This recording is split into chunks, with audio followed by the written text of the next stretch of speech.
શું તમે માનશો કે આ લેયર ખારી ફક્ત તેલમાં તળીને બનાવી છે ઓવન વગર, પણ આ રીતે અનેક પળવાળી હોમમેડ ખારી બની શકે છે? તો નમસ્તે મિત્રો, આજે આપણે ઓવન વગર સરળ રીતે લોટ બાંધીને તેને ખાસ રીતે ફોલ્ડ કરીને બનાવીશું મજેદાર ખારી.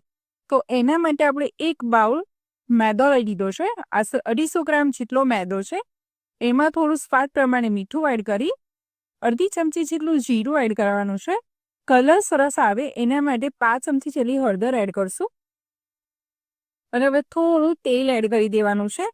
અને તેલ એડ કરી અને બધી વસ્તુને આ રીતે હાથેથી સરસ મિક્સ કરી લેવાનું છે. તો લોટનું આ રીતનું ક્રમ્બી ટેક્સચર થઈ જાય એ રીતે એને મિક્સ કરવાનું છે. ત્યારબાદ થોડું પાણી એડ કરી અને આપણે સરસ એવો સોફ્ટ ડો પ્રિપેર કરી લેવાનો છે. ફ્રેન્ડ્સ, તમે અત્યારે આખો 1 કપ મેદો લીધો છે, તમે હાફ ઘઉં હાફ મેદો બી લઈ શકો છો. આ રીતે લોટને ઢાંકીને આપણે 15 મિનિટ રેસ્ટ આપવાનો છે. 15 મિનિટ રેસ્ટ બાદ આના મોટા લુવામાં તોડી લેવાના છે. આ રીતે જેટલા લોટ તમે બાંધ્યો હોય એના ડિવાઈડ કરી લેવાના અને આ રીતે મોટા લુવા રેડી કરી લેવાના. ત્યારબાદ આપણે એક સ્લરી બનાવવાની છે. એના પડને સરસ સેપરેટ કરવા માટે એમાં 2 ચમચી મેદામાં 3 ચમચી તેલ એડ કરી અને એને આ રીતે સરસ મિક્સ કરી લેવાનું. અને મિક્સ કરીને આ રીતની સ્લરી પ્રિપેર કરી લેવાની. આ સ્લરી આપણને ખારીના દરેક પડને છૂટા કરવામાં મદદરૂપ થશે. હવે આપણે ફ્રેન્ડ્સ એક પેડાને લઈ અને સરસ એવી પતલી મોટી રોટલી વણીને રેડી કરી લેવાની છે. અને આ રીતે 3 લુવાની રોટલી વણીને રેડી થઈ જાય એટલે એક રોટલી પર આ રીતે આપણે જે સ્પ્રેડ બનાવ્યું એ સ્પ્રેડ કરી દેવાનું.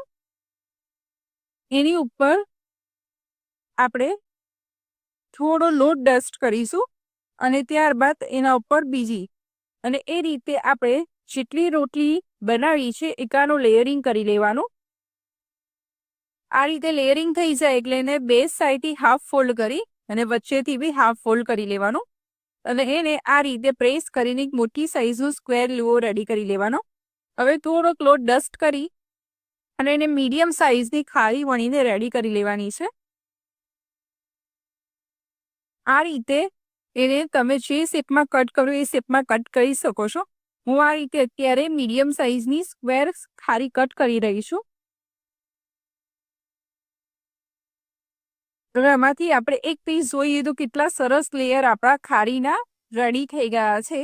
હવે મીડિયમ ફ્લેમ પર ગરમ કરેલા તેલને લો ફ્લેમ પર રાખીને આ રીતે આપણે એમાં કટ કરેલી ખારી એડ કરી દેવાની છે. આપણે એને 2 મિનિટ આમ જ રાખશું તો ખારી તળાઈને ઓટોમેટિક ઉપર આવી જશે. અને ઉપર આવી ગયા બાદ એ જાતે જ એની ફ્લિપ થઈ અને એની બીજી સાઈડ બી તળાવા લાગશે. તો આ રીતે લો ફ્લેમ પર રાખી અને દરેક બળ છૂટા થાય અને ક્રિસ્પી થાય ત્યાં સુધી તળી લેવાય. તો ફ્રેન્ડ્સ, આ રીતે ચા સાથે ખાવાની મજા પડે એવી ખારી રેડી થઈ ગઈ છે. જો તમને આ રેસીપી ગમી હોય તો ચેનલ સબસ્ક્રાઈબ કરજો આવી બીજી નવી રેસીપી જોવા માટે. Thank you.